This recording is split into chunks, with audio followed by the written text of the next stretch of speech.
I've got pressing Jets questions, and we have a film junkie, one of the best in the gosh darn business, who's going to answer them all right now. Let's get into it, everybody.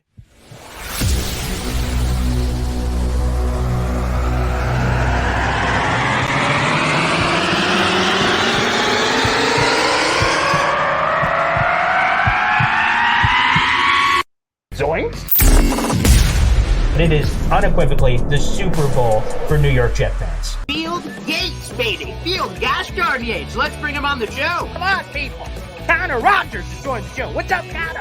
But Trevor gosh darn Sycamore, baby, for me, personally, my favorite New York Jet of all time. Wow, it's great to be on. What an intro that was right there. Paul, nobody does an intro like you, man. Paul, you give the best intro of literally any podcast that I've ever been.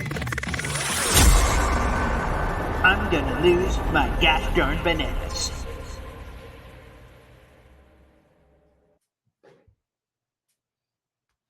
Hey everybody, my name is Paul Esden Jr., aka Boy Green. I'm the New York Jets digital reporter for Heavy.com. We're streaming live right now in 3 different places. Heavy on Jets Facebook page to 30,000 New York Jet fans. My YouTube channel, youtube.com/BoyGreen25, everybody. And of course on Twitter at BoyGreen25 as well. But before we get into all that jazz, we got a special guest joining us. It's been a long-ass time. I don't even know when it was, but what I do know is it's been too damn long. So let's bring him in, the film junkie, the film connoisseur, co-owner of the Jets X Factor website, and everything that is including Blewett's Blitz. But let's bring him in. That is Joe Blewett. He is fantastic, and we're bringing him in right now. What's up, Joe? I appreciate you having me on, Paul. I love the enthusiasm, and I think the last time we talked, we were discussing Robbie Anderson. So it's been at least 3 years. It's been at least 3 years, but I'm happy to be back on for sure. I do remember those times, and I believe those was not. I don't believe that was video. I believe that was the old school. I was in the studio basement of my radio station as we're doing that show. So we've both come a long way, man. So first off, I guess let's kind of reset for an intro for all the new fans and all the new platforms that we're on since the last time we spoke, Joe. How long I described you as a film connoisseur, a tape master of sorts. How long have you been doing this, quite frankly? I would say I started podcasting probably around like 2016 or 17, maybe feels about right. And then I really started diving into film in probably about 2018, 2019. So like strictly film for about 4 or 5 years, but I've been doing it since I think 2015. That season gave us some false hope, unfortunately. Yeah, that's true. But hey, at least flirt with you a little bit. The last couple of years, there's been no flirtation whatsoever. It's been pretty clear what has been going to happen and then has happened. Although this season has a lot more promising things. And speaking of promising things, Joe, before we dive into all my wonderful questions I have for you, I mentioned it as another one of your bylines as a co-owner of Jets X Factor. You got Robbie Sabo, you got Michael Nania. I mean, you got everything that you guys are doing. And if people don't know, I guess I don't know how many people are currently on the planet, a couple billion. Like there's not a couple billion followers on the Jets X Factor yet. So somebody doesn't know about it yet. What can you tell us if fans are just learning about Jets X Factor for the very first time? What are you guys providing for the everyday Jets fan? Yeah, we just wanted to get really deep into football. So we got really into the analytics. Obviously, with Michael Nania, I think Michael Nania and analytics are kind of they're tied into one. When you say that, you think of Nania. You have Sabo, who manages a lot of stuff behind the scenes, but he's also a high school football coach who has a really good knowledge in film. And then, as you kind of introduced me, I do a lot of the film stuff. So we really wanted to just bring a really in-depth look into the Jets instead of the more generic stuff that is pretty popular out there. So we want to get really, really deep into it. And we've been running for about 3 years now. And just recently we were the #1 Jets website in the world, independent Jets website in the world. So we're doing pretty well. And we really appreciate the support from really everybody. So it's been doing well. So we definitely, like I said, appreciate everybody supporting us. So. All right. Yeah. What a modest bastard you are. You're like, yeah, we've been doing pretty well. Number one, of course. Number one, the top, the best of the best. Yeah. I don't know how you get higher than number one, but we'll figure that out a different day for all the math people in the room, Joe. But one question, I got a bunch of questions, but one of them off the top of the head is a debate. Not necessarily a debate between me and you yet, but I'm sure we'll get to that on the show. But a debate among Jet fans is the Quan Alexander thing. The third linebacker on the field, the Jets 4-3 scheme, getting into a little bit of the, the nitty gritty with you here. How important is that, not only just from a starting perspective of having that third linebacker on the field, because Quan last year, he appeared in all 17 games, first time he's done that in a long time.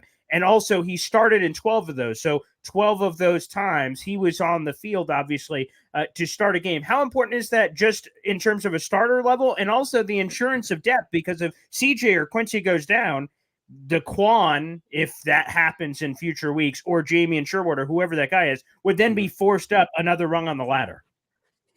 Yeah, no, it's definitely important. And I think what they tried to do was bring in, Chuck Clark earlier in the offseason, which was a really, really good move by Douglas. A 7th-round pick for a guy who's about $4.5 million. I really liked his game. So I think they were trying to get a little bit lighter in the box in terms of filling in between the tackles and making tackles in the backfield and replacing some of that with some more coverage, because the Jets hopefully plan on being up more, this season than in past seasons. So they wanted a linebacker who can cover a little bit more. So I think that was their initial plan, was to bring in Clark, and now they bring in Amos. I hate how it's pronounced Amos. It's not Amos, it's Amos, but it just sounds weird rolling off the tongue, but it's Amos. So I think they're bringing him in to fill that role that was left by Chuck Clark. But with Quan, I kind of view that as a multi-dimensional type of signing, because Amos could be in the box for you. That's okay. I think he could be okay in that role, even though I do like Chuck Clark more than him. But bringing Quan gives you insurances at two positions, right? Because it's not only if Mosley or Quincy goes down, you can have a guy like Quan, substitute in for one of those guys. But also, if you have Amos in the box, and let's say Tony Adams is struggling at free safety, you can kick Amos to free safety where he's played before, and then Quan can step in for him. So it kind of guards you in two spots. So, he was signed for around $1 million last year. If he can be signed for $2.5 million this year, I don't see why not. Now, I know he only played 40-ish% of snaps, maybe 40 or 50%, but it's still, you hear how highly he's talked about by teammates, by Saleh, by all these guys around the team. So I would love to bring him back just for the sake of, again, multi-dimensional depth at linebacker and at safety. And obviously, he played pretty well last year too. So. Yeah, of course. And let's go back to the beginning of that answer. You kind of hinted at with, we should be playing with more leads, the Jets in those positions. I just tweeted out a clip tonight of Jeff Ulbrich, which I found fascinating. It was part of the Eric Allen Official Jets podcast. And he said that, he kind of laughed and said that, with Aaron Rodgers, he scores a lot of points. So, that's going to be pretty nice. But with that being said, sometimes when teams attacked the Jets defense last year, they were able to be conservative because the Jets quarterback play wasn't great. So they didn't have to go crazy. They could kind of nickel and dime the Jets and do some of those sorts of things that puts them in certain positions. With Aaron Rodgers, in theory, with more leads, the other team's like, oh, crap, we got to turn the cat backward here and try to make some moves. So Jeff Ulbrich believes one of the weaknesses of the Jets defense was, the lack of forcing turnovers. So if you pair that with a team that may be trying to force it a little, maybe that can kind of give us, I don't know if it's completely luck, but it can kind of tip the scales back the other way potentially here in 2023. Yeah, because and they did pretty well at getting turnovers to start the season, but then they finished really slow. And like you said, when you're winning games, the Pats beat us 10-3. You don't have to put the ball in harm's way because the Jets, they knew the Jets offense weren't going to score points. So I know a lot of people look at Sauce's stats. He didn't have a lot of picks, but a lot of pass deflections, and they hope that they'll go up in the future. But I think it will happen just because, like you said, teams are going to have to throw the ball more because you're not going to be able to beat the Jets 10-3 or 17-16 or anything like that. Obviously, knock on wood, hopefully, if Aaron Rodgers is healthy for the entire season, we're talking the Jets scoring hopefully 20 plus points, a game, and teams actually having to start to throw on the Jets, which will obviously in turn lead to interceptions, lead to strip sacks, leads to fumbles. With all the resources the Jets are pouring into the defensive line, you're hoping that they're going to get to the quarterback if quarterbacks do have to take 5 to 7 step drops. So I think the turnovers will definitely jump up this year for the Jets. You mentioned Sauce. Okay, this is a point where we may trade fisticuffs, but not because I want to. I just need a sense of clarity here. So Sauce has this crazy year, right? Like unbelievable. I mean, like obviously Pro Bowl, first team All Pro, like all that's and defensive rookie of the year. Obviously, another one. The Jets have actually had a very rich history with cranking out defensive rookie of the years throughout their history. For folks who don't know, but not so much on the offense side. Garrett Wilson being the first one ever there. I think Sauce was so great that I'm kind of like in the same sense that people have said it about the defense. There may be kind of this kind of natural regression. Like they were so good in a lot of areas, although there's a lot of areas they could get better, that maybe instead of being 4th overall, they're still top 10. And Sauce, who is I can't believe this. I don't know if you saw this, Joe, but Daniel Jeremiah and Bucky Brooks do this Move the Sticks podcast, and they did almost a fantasy draft for cornerbacks. And they, who gets a first pick? All right. Well, when Daniel Jeremiah won the first pick, what he said is, well, obviously I'm taking Sauce because he's the number 1 corner, and I don't think it's particularly close. And Bucky said, of course, obviously. And then it's just like, I'm pinching myself telling you that, repeating the story to you right now, like, obviously he's the number 1 corner. Duh. Like, that's what they were saying. And I'm like, hubbada, huh? Like, so is there, and this where, like I said, we may get into a rub here. Is there a natural regression set up for Sauce that he was so great, so fast that naturally, how could he possibly top what last season was? Am I crazy for thinking that? Thoughts?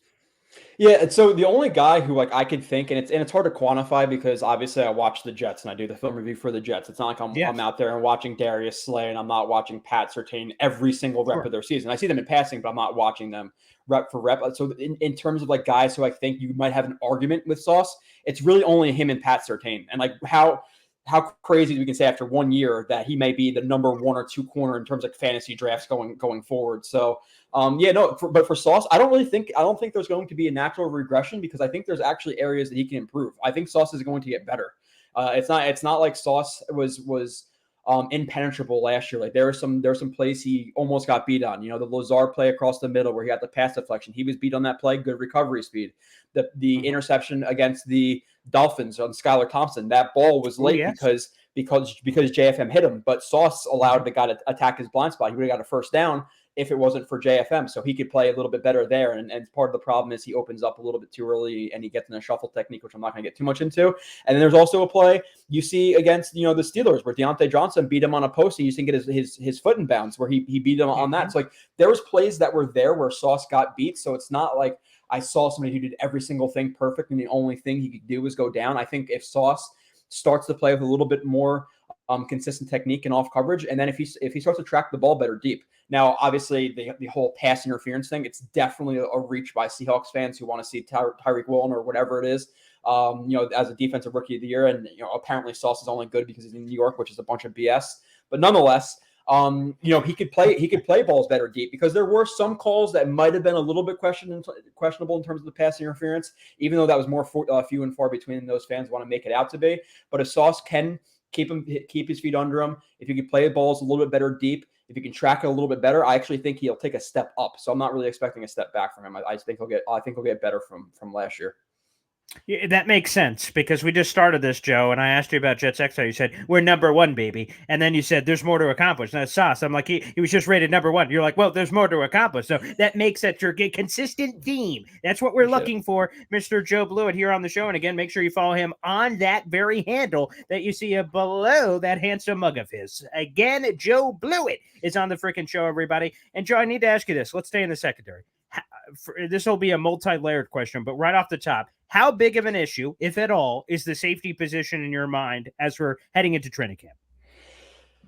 It's really a huge. It's a big question, right? Like I can't say we're in a good spot or a bad spot because it really hinges on a guy who we don't know a lot about in Tony Adams. And you could be as impressed as you want to be in those 2 games against the Dolphins and the Seahawks, where he was actually pretty solid. With that being said, in a year where the Jets are going to be 4-13 or 5-12, I would be willing to say, okay, let's see what Tony Adams has. He impressed a little bit. We'll take our lumps with him in this year. If he's not the answer in 2023, we'll get a guy in 2024.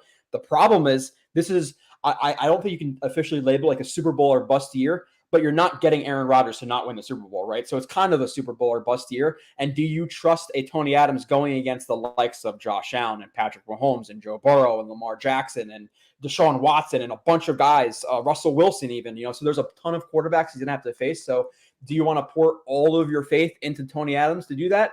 I personally wouldn't. Now, with that being said, do I think Tony Adams could be a good player? Sure. But again, that's built off of a pretty small sample size. So I would like some insurances there. Could they sign a John Johnson to bring in some insurance for him? Because how much is he going to cost? $2-3 million. So I'd like to see some insurance there. And then, you look at the strong safety spot / like hybrid linebacker, because I think that's what you're going to have in a combination of Jordan Whitehead and Amos. You're going to have a strong safety, that third linebacker, that nickel backer type look. So I don't think that's necessarily a strong suit. I don't love Amos's game. I think he's an okay player. And then Jordan Whitehead was obviously pretty disappointing last year, right? So like with a lot of the Jets free agents, we really struck out in terms of like Conklin had like 4 drops in 4 years. He comes to the Jets, he's like 4 drops and a fumble in his first game. You have Laken Tomlinson, who's a Pro Bowler. He comes, he's complete garbage. You have Whitehead, who was supposed to be better than he was. He comes in. So you're hoping this year they kind of get back to their mean of in terms of like their play. So does Whitehead take a step in the right direction? You have to hope so, right? Because he wasn't that bad, at least with the Buccaneers. So I think the safety position is better than last year, just because I really don't think you could do much worse than a LaMarcus Joyner deep. He was pretty bad, minus a few lucky plays where he got some picks and maybe jacked up his grades a little bit. But I think Tony Adams will be better than him. So no matter what, it's going to be better. But I'm not necessarily pouring all of my faith into that spot and saying, yeah, they're going to be able to hold up against Mahomes. And I know that's obviously a tough cookie to crack containing Mahomes, but I'll be a lot more faithful with a guy in John Johnson who's at least done it, quite a few times. And if Tony Adams outplays him, great, then you have great depth. But for a few $1 million, I would like to see another guy brought in.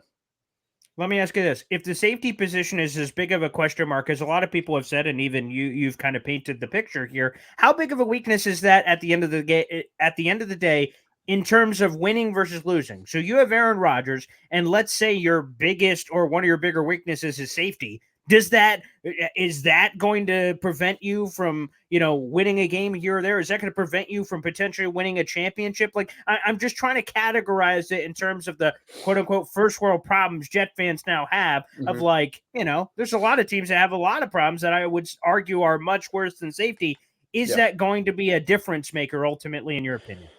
I don't think it's going to make the Jets defense from the 12th best defense to the 3rd best defense if they were to bring in a safety, but every single little tick in the right direction matters, right? When you're trying to go for the Super Bowl, obviously you haven't won one in 50 plus years. So the littlest tick you could make to greatening our chances, I don't see the reason to not do it. Now, obviously, we have to talk about contracts. We have to be realistic. Rodgers still has to get paid, and Quinnen Williams still has to get paid. And I know that's really years down the line in terms of the cap hit, not necessarily this year, unless they want to make it this year, but still. So I don't think it's a massive needle mover for the Jets. I still think they will be even with the group right now, a top 5-ish type of defense. Argue 3, 4, 5, 6, 7, 8, somewhere in that range. So I don't think a safety will surefire make them like number 3, but if it's that one play that makes a difference in the Super Bowl, we're going to as of hell wanted that safety. It only takes one play. So if they could bring in a safety, if they could bring in, going to the offensive side of the ball, a receiver or whatever it may be to greaten their chances, why not do it? Because we're going for it all this year.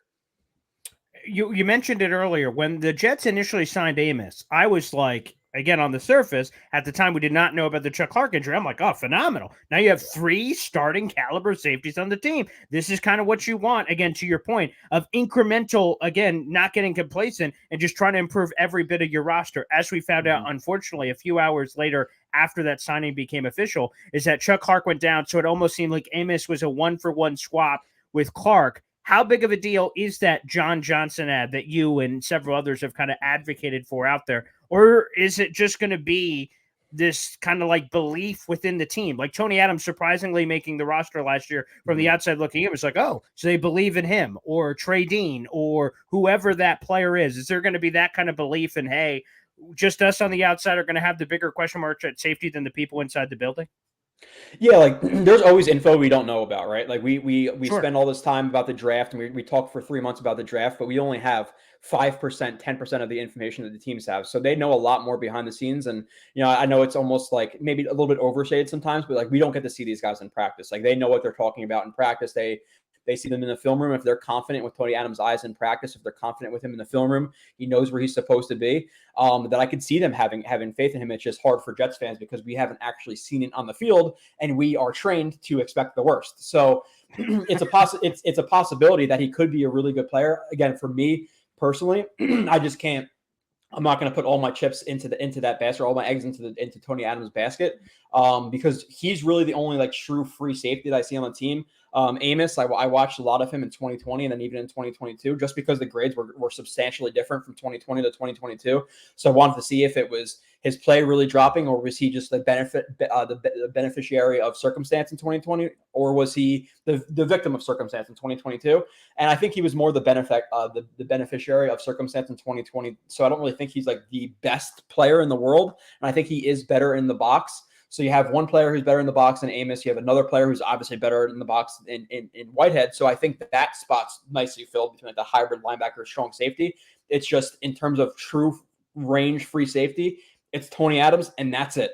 And again, they have more information than I do. I've watched 2 games. I think he could be a good player. It's just a massive question mark. So if you can get insurances for that for $3 million in a John Johnson, then do it. Or like we were talking about initially, if you can bring Quan back, okay, then if he struggles at free safety, you kick Amos to free safety. I don't feel like he's great, but he's at least rosterable there. Like he's at least an okay player and an upgrade from LaMarcus Joyner, and then Quan kicks into the box, and we're kind of back where we were last year with a slight upgrade at safety. So it's kind of a loaded thing with that Quan signing. Let's go to the defensive line swap-a-rooney. So this offseason, for the most part, the Jets are able to retain their core, but they do lose Sheldon Rankins and they lose Nathan Shepard. In comes in Quentin Jefferson and Al Woods. Was that an even-for-even swap? Did the Jets gain? Did the Jets lose? What's the tape say? I think they gained if they use them properly. One of my biggest issues with Saleh, and we had some problems last year where some of the clock management, what was it, the Lions game, he didn't call that timeout. So we saw some problems with some of that stuff. But one of my biggest issues with Saleh, and it was Saleh both on the offensive side of the ball and the defensive side of the ball. How many plays were there? It was like 3rd and 1 in the red zone, and it was Nathan Shepard, Solomon Thomas, Michael Clemens, no offense to him, and another backup, Josh Martin or Jacob Martin on the edge. It's like, what are we doing here? So we got better talent than we had last year, but if Al Woods is going to be in short yardage situations and he's not going to be rushing the passer, and if Quentin Jefferson's going to be in 3rd and longs or passing situations, then yes, it's an upgrade, but you have to use them correctly. There cannot be any more of the hockey substitution lines. It just doesn't make sense. And to a certain point, I get the Jeff Ulbrich and Saleh want to rotate their defensive linemen a lot, but they're pouring a lot of value into some guys who aren't playing a lot of snaps, right? Like Q, we all expect him to get paid hopefully today, tomorrow, the next day. Let's just get that over with.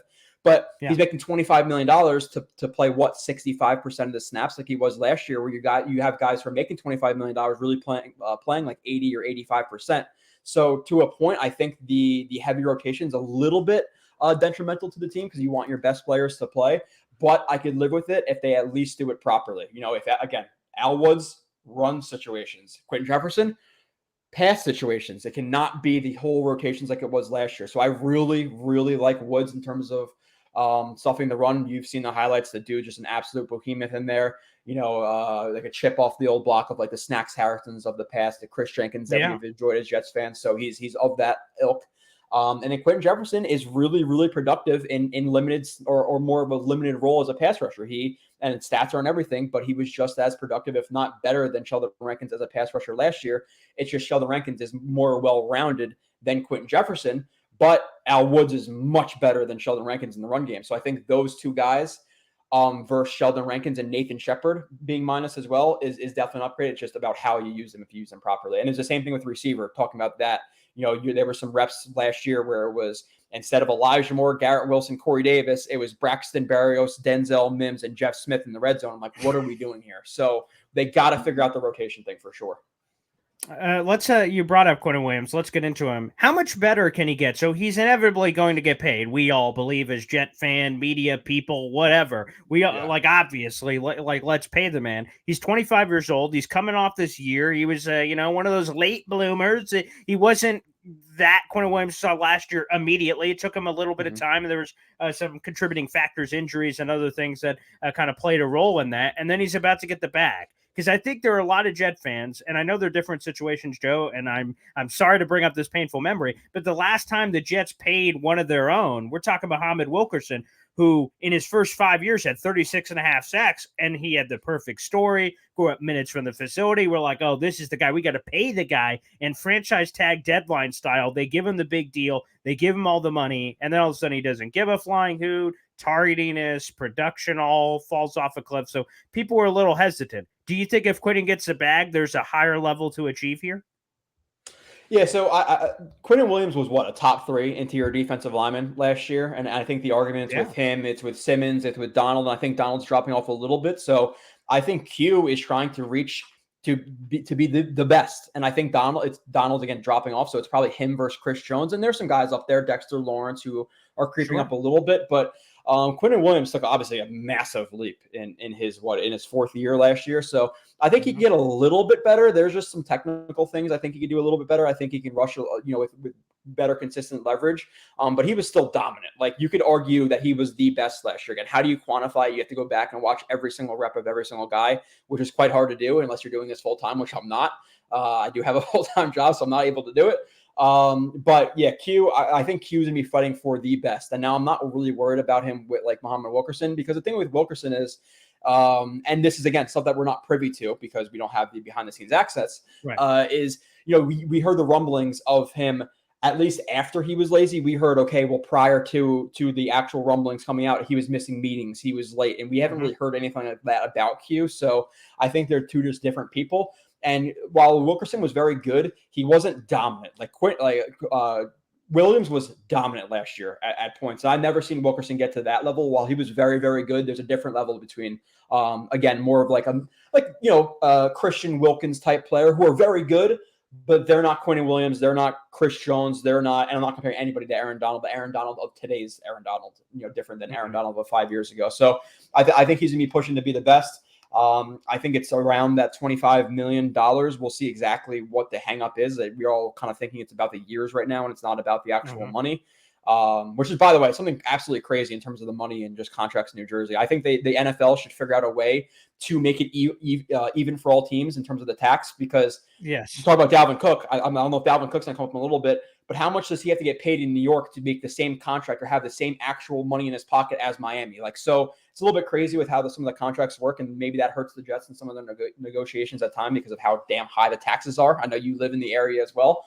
They're pretty ridiculous. So I think Q's gonna be fighting for the best. I think he could legitimately get there. A little bit of a late bloomer, but he was really young at Bama. That was his first year of really seeing a lot of snaps. But it's different at the NFL level, right? And I think he got like grown man strong at the NFL level, and he was more consistent with his technique. And now he's a top 3 interior defensive lineman who deserves to get paid, and hopefully it's before camp in a couple of weeks. All right, let's get a couple more in here. So we'll go to the running back position, but before we get to Dalvin Cook, I just need an answer on this, because this is what I'm struggling with. I think there are so many question marks with the Jets backfield. So you have Breece Hall, obviously torn ACL, players recover differently, so you put him in a box, okay? Michael Carter, he was just trash last year. Now, I want you to be able to tell me if there's something I'm missing, but I just feel like the eye in this guy don't lie. 3.5 yards per carry. It was just sluggish. I don't even know how to explain it, so I'll give you the opportunity to do that in a second. Zonovan Knight, while he went crazy and then fizzled, and then Izzy's a day 3 pick. I'm excited. There's some splash there. There's some home run hitting ability that kind of revs my engine. But when I say that, and there's people out there in the Jets universe saying the Jets running back room is loaded, overflowing, I'm like, I just don't see it. So what is your state of the state? Before we even get to Dalvin Cook, which kind of leads into it, but what is the state of the state as you see it with the running back position? Is there anything I said that's off base? No, it's very volatile. Like you're right. Like Breece Hall can come back and be dominant, or it could take until week 12, and we're losing a couple of games because we don't have what Breece Hall was last year. We all hear that it takes a year from ACLs and Achilles, and what if it takes him that full year? So that's a massive question mark. Like you said, Michael Carter was very, very good in 2020 or 2021, and very bad in 2022. To me, that's the biggest question, legitimately, of the Jets roster is what happened to Michael Carter last year. I did plenty of reviews. I didn't actually watch him, but in passing of watching him and plenty of other players, it looked like he was the same Michael Carter for at least the first couple of weeks in terms of breaking tackles, because it's not anything with like vision or anything like that. It was just he did not break tackles like he did the prior years. So to me, it was either 2021 was a illusion in terms of him breaking tackles, or he was injured in 2020 or last year. So either way, it's still a really big question mark. He could either be really good again or really bad. I don't know if there's really a middle with Michael Carter. Is there any validity? I just want to jump in real quick because this is what people have told me. When I go on this rant about Michael Carter, I'm yelling off. I'm the old man on the porch. They're like, Paul, the offensive line was depleted and injured. No one could have run. Barry Sanders couldn't have run on that offensive line. What say you to those people that have said that to me? That's partially it, but I think people, and you know this, Paul, like you've been on social media a lot. It's either black or white. It's either really bad or really good. There's no in between. Right. But so there's in between there. It's Michael Carter not breaking tackles, not being as creative, not turning his legs, just not slipping off of guys like he did the year prior. And you have the Jets offensive line, which was down to like its 17th tackle at some points last year. So you're not going to be able to run so much. So I think it's both, to be honest, to straddle the fence there a little bit, but for Carter individually, he just didn't break as many tackles as he did. So he needs to start breaking some tackles this year if he even makes the roster. Because if we're going to bring in Dalvin Cook, it's either going to be a Michael Carter or a Zonovan Knight who's not on the roster, because I got bad news. You're not carrying 5 running backs. It's just not happening. So so Michael Carter is a massive question. Is a question. Now I know that hit rates for running backs are higher in later rounds, and that's why a lot of teams smartly draft a running back every year because you're going to eventually hit on one. But Izzy, while he has some enticing traits, he could be a bust, right? Like I know a lot of fans want to talk about their players like they're going to be the next, Barry Sanders, but realistically, a 5th round running back can be a bust, right? Like we're not going to be shocked. Now, while I'm not going to say he will be that, it's obviously a possibility. He would have been taken in the 1st round if he wasn't, if he was a surefire guy, and obviously guys in the 1st round aren't even surefire guys. Look at Trent Richardson, for example. Yeah. So yeah, it's a possibility that he doesn't hit, and he's very volatile too, where he's a guy who will frustrate you. He'll get 1 yard, 1 yard, 1 yard, 25 yards. So he needs to be more consistent with his down to down rushing to make it in the NFL level, in my opinion. And then, like you said, with Bam, it was good for a couple of weeks, and then it was really bad for a couple of weeks. And I think part of that was definitely the offensive line. Especially with a younger back who's not really used to picking up holes and knowing how to set up his holes as well, pressing a hole to cut back, whatever it may be. It's going to be really hard when you have an offensive line that's as bad as it is. So I think Zonovan Knight's actually a pretty decent backup, but it's still a question because he could just fizzle out too. Like the running back positions are so volatile in general. And I'm not saying I think this is more because of injury, but like look at James Robinson, look what he was and then what he wasn't. And again, there's injuries that are tied into that, but running backs fizzle out very, very quickly in NFL. And again, while saying that Zonovan Knight, I think is a solid backup, that you still need more of that because Izzy could fizzle out. Michael Carter could fizzle out. It could take weeks, if not a year, for Breece Hall to be Breece Hall. So it could be very, very good or bad or somewhere in the middle, but it's definitely not a lock that we're like a top 5 running back group in the NFL at this point. All right, this leads us to Dalvin Cook, and I'll be honest, I have no idea what your take is on this, so this will be fun. I just have to say, I feel like sometimes analytics have a place. Obviously, Jets X Factor, it speaks for itself. But like analytics have a place. But I just feel like sometimes the nerds in the back of the room, as I overgeneralize, they're just overcomplicating something. For me, as I look at Dalvin Cook, I look at the last 4 years and say, wow, he's one of the most productive running backs in the NFL. And I've seen some of the numbers, like he's only behind Derrick Henry in this or this or this. So again, elite category. And I know you don't pay guys for what they've done in the past. I'm just saying, well, look at this in the most recent rearview mirror, and he's 27. I'm like, I know he turns 28 before the season, but I look at that and say, I mean, I don't think we need to overcomplicate this. This is one of the most productive running backs in the NFL, and he would be an upgrade over any of the guys in the room. Sounds pretty good to me. Where do you stand, Joe? Because I've heard a lot of analytical people point to, well, look at this trending stat. Look at this. Look at, some of these numbers. And I'm just like, man, I feel like sometimes, you're in the forest, can't see the trees kind of thing. Yeah, no, and I know the EPA and all that stuff that people bring up with Yes. Cook, and to be transparent, like it happens a lot where I could see stats on a player and I go and watch him, like, oh, this guy's completely different than what I thought he was. Like I heard Jordan Whitehead, based on all the stats, was a very good tackler. I went back and watched his 2021 tape, and he missed like 3 tackles on Cordell Patterson in the first game of the Bucs season. And I'm like, okay, so analytics are wrong on that one, clearly. And analytics, again, who are judging these plays? Like that's my problem with a lot of these people, because I don't know what their film background is. I don't see them put up plays. Sure. I don't know how they diagnose things. And analytics have their place, but they're also extremely flawed at times too. And obviously get more into like the advanced stuff. But like how do you quantify? Okay, a pick where you're throwing into double coverage, or a pick where I throw it and it hits the receiver in the chest, it bounces off into a linebacker's hands, and it's a pick. Are both picks created equal? Obviously not. The one was a good process, bad result. The one was both bad process and bad result. Or I just saw something the other day with analytics. I'll get into a whole rant, but like for coverage grades for them, if the guy who is getting a coverage grade doesn't get targeted, it's just a neutral play. So every single play that you're not targeted is a neutral play. So you could have 60 plays in a game, you can get burned for 55 of them, but because you weren't targeted, it doesn't count. It's like, obviously that's a stretch, but you feel what I'm saying. No, I gotcha. So analytics have their place. And I could watch him and obviously think the numbers are completely different, and watching a little bit of him, because like everybody, you hear Dalvin Cook, you're going to go to YouTube, you're going to watch his most recent year's highlights. Like that's what I did. And he still looked pretty fast to me. Like he still looked twitchy. He still looked good. Now with that being said, again, I could go back and be more in line with what the analytics are saying, but you also have to factor in with Dalvin Cook, he did have a shoulder injury too, which is hard to run over guys when you have a shoulder injury at running back, obviously, guys who are 250 pounds. So I'm more in the middle on Cook. Because again, just for transparency's sake, I haven't watched enough of him to really have a strong take. I can go back, we could sign him like, oh, this is great. Go back and watch him like, oh crap, or vice versa. Like I remember, and this is a perfect example of it. Years ago, when the Jets were apparently going to sign Anthony Barr, and then he went away from the Jets. I think the next morning we figured out, like we woke up to no Anthony Barr, and I remember the night we signed him, I went and watched his like first 3 games. I'm like, like he is not very good to what his numbers say. I'm like, this is a bad signing. And then, a couple of hours later, it's like, oh, we didn't sign. I'm like, oh, thank God. So the numbers can definitely lie. Undoubtedly, like I fight the numbers because I just do the film. Like I think there's a place for it, but numbers for me is more like, where does a guy line up?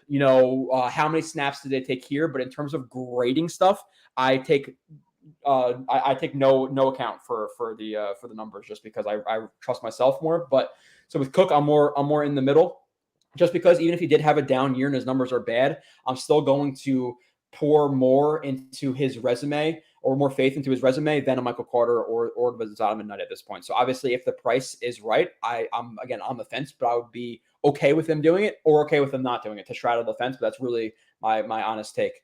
With all of that. Now the question is, who do they cut if they do bring him in, and what is the price? Because again, I want to figure it out, but is $7 million here, $5 million in Miami? So how much do we have to outbid Miami? And again, the fact that there's no rule for that in the NFL, it drives me absolutely crazy. But nonetheless, what is the price? If we're talking $7, $8, $9 million, okay, maybe a little bit too much. But if we can get him for 4, 5, 6, okay, now we're talking. Because what's the difference between him and some other guys out there? Kareem Hunt. I know he had some down numbers last year as well.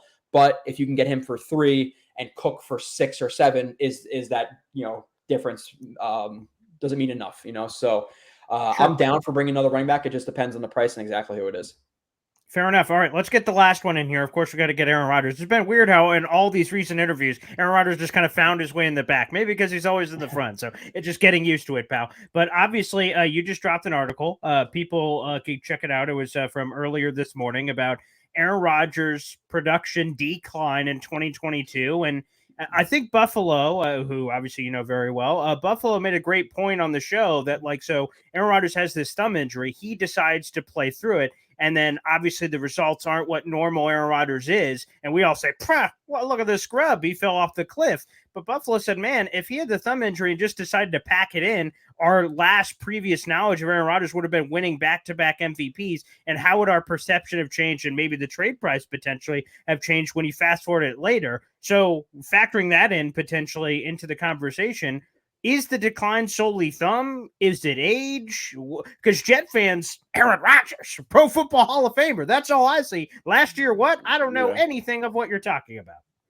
Yeah, of course. And I still think he is the same guy. Now, did he lose some mobility? Yeah, but he never thrived off of mobility. So it's like you heard, I don't know exactly what practice it was, but there was reporters like saying that he was throwing a ball 60, 65 yards while not even stepping into it. So his arm is not gone. Like even after the thumb injury, I was seeing balls that were, thrown 65 yards while not even fully stepping into it. It's like, Jesus, like the guy can definitely still whip it. So, but the thing with like the NFL too is just like, even if your thumb is broken or fractured, I think he fractured his thumb, which whatever. Yes, Again, I'm not a doctor, but like the littlest bit of difference of touch, it can completely change a play. A ball 2 or 3 yards to the inside, or even just 6 inches to the inside, can completely change the result from a it was just throwing hand, to a perfectly placed back shoulder ball. So you're going to lose some touch. Now, on top of that, you have players, and again, I'm very transparent in my reviews, and some people hate it because I'm very honest about Jets players, and we've been really shitty in the past. I'm like, yeah, these players suck. People are like, you're too negative. It's like, no, there's a reason we were 3-13. We kind of sucked. But with Rodgers, and that's not to say that I'm going to be negative on Rodgers right now, because I'm more positive, because you see after the thumb injury, you see him start to throw balls a little bit shorter than normal, but he still had the ability to throw the ball deep. So that's a touch thing. I saw some balls hang a little bit more to the inside. Again, just more of a touch thing because his thumb was fractured. Now, on top of that, you also obviously have a big, subtraction from the team in Devontae Adams.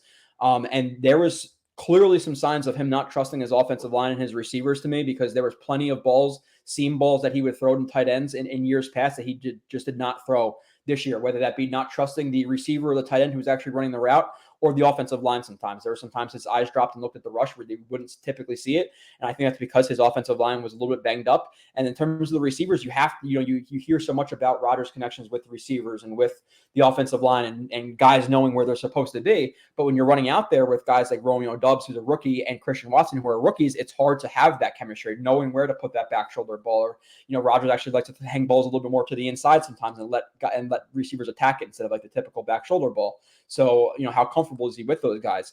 So there's all of that, the chemistry, the injury, but then there's also just the fact of the guys around him weren't great at the same time. I put up the review, and the first play of his season, he throws a ball to Christian Watson that should have been an 80-yard touchdown, and he just drops it. And there was plenty of plays. There was Romeo Doubs drops. There was Christian Watson drops. There was Robert Tonyan, who got way overpaid, in my opinion, for the Bears, watching him the last couple of years. But I reviewed 200 plus. I think I reviewed 200 plays of Rodgers. Like I had a pretty good feel of what he was, and I didn't see that much of a different guy post thumb injury. I still see the arm. I saw a lack of trust in the offensive line. I saw a lack of trust in the receivers. And did he regress a little bit? Yeah, but that happens when you fracture your thumb and you don't have faith in your guys. So, the numbers say what, was it 26 picks and 12 touchdowns, I think, or 12. Oh, sorry, 26 touchdowns, 12 picks. If it was the other way, we'd be concerned. We'd be concerned if it was 26 picks and 12 touchdowns. Yeah, it was 26 and 12. Yeah. So, but with that being said, okay, if Watson catches that ball, if there was a couple of other catches, I'm not talking like saying, oh, well, if nobody ever dropped the ball, he would have 40 touchdowns. I'm just saying if it was to the mean, if it was normal level drops, he probably has 32 touchdowns. And then we're talking about 32 touchdowns, 11 picks. And it's like, okay, a little bit of a down year, but not so drastically down. So there's reasons that his stats were bad. Combination of the injury, combination of the offensive line, the receivers, a little bit of him as well. But it wasn't something where I'm thinking we're going to get like a washed up Rodgers. He might be 95% of MVP Rodgers, which I'm completely okay with. Yeah, and by the way, I just have to put it out in the universe. There's a lot of things that can happen with this Jet season, obviously. But Aaron Rodgers being washed is like not even in my mind. And sure, I'm the most optimistic guy in the world, so I fully understand that. But just like my brain can't even compute that as a possibility. So I just feel like Rodgers is going to be good, but we'll ultimately see. I lied, Joe. There is one more, and I don't even know if you can answer this. If you can, I guess you probably wouldn't be talking to me on a Monday night. But nonetheless, Laken Tomlinson. I just don't understand. Same position, same system. The Jets felt so good about it. Like, hey, ABT, flip your ass over to the other side. Like, they set it up as perfectly as can be, and obviously it didn't translate, which, again, to me, I am so high on Laken going into next year. Like, it can't possibly happen again because I can't even explain how the first thing happened. Have you been able to uncover anything on why that happened? Because literally it doesn't make any sense. Yeah, I think that's what it is. Like, it just doesn't make sense. And sometimes there's not a reason for it. Sometimes a system change, whatever it may be, a change of scenery, and a guy just not as comfortable. It looked like there was more communication problems than he had with San Francisco. There were some times he was chasing blocks a little bit more than he was in San Francisco. So I don't know if it was a thing where like he wanted to prove himself as like some leader, some tough guy, and he was chasing blocks a little bit. But it seemed like miscommunication. It seemed like maybe he was reaching a little bit just to be better than he really was. But it's a really hard question to answer. I think those are probably the two biggest questions of the Jets offseason, or actually probably three. It's probably Becton, Tomlinson, what the hell happened, and then I forgot the third that we were asking. But Tony Adams might be the other one I was thinking about. Yeah, right. But yeah, it's really weird because it's not now. I think he was always a little bit overrated by fans. Like I don't think he was always again, how do you quantify Pro Bowl? Because like anybody can make the Pro Bowl. You had Huntley make the Pro Bowl last year, I believe his name is, whatever the Ravens backup is. Like it doesn't really matter some years because it's more of like a popularity vote. So with that being said, do I think he's a little bit overrated coming to the Jets? Yes, but I still thought he was solid, and he went from solid to absolute doo doo. So you're hoping for something again. Get really high or somewhat high, really low. Again, get to the middle, and then he's an average guard, and then we're talking still an absurd contract, $15-16 million for an average guard, but at least he's not going to be absolute crap where he's passable. So to me, again, it was communication, and maybe he just wasn't as comfortable with the scheme. And I know I could have a better feel if I went and watched him every single rep for 17 games in a row. That's not something I would do because there'd be like 3 people who would watch it because nobody really cares about Laken Tomlinson anymore. So I didn't do it, but yeah, I think you're going to have a bounce back just because legitimately I don't think he could be much worse than he was last year. All right, fair enough. Joe, it's been too gosh darn long, quite frankly. We got to make sure it's not every 3 years. And the next time I see you, you're going to have a white beard and who knows where the hell I'm going to be. But before we get you out of here, Joe, feel free to plug whatever the hell you want. You've got a lot of great things cooking right now. Yeah, Jets X Factor, the most simple thing. Blewett Splits on YouTube. JoeRB31 on Twitter. Again, we're heavily based in analytics and in film. So if you really want to get to know the players and know their strengths and weaknesses and know techniques and know coverages and know why a guy is good or bad, you come here. And I get that's not everybody's cup of tea. Some people like the generic stuff, but if you are that guy who likes the diehard film and analytics, that's your niche, then we're the site for you. There you are. Joe Blewett joining us here on the show. Everybody, thanks for tuning in, and we'll see you next time. Take care.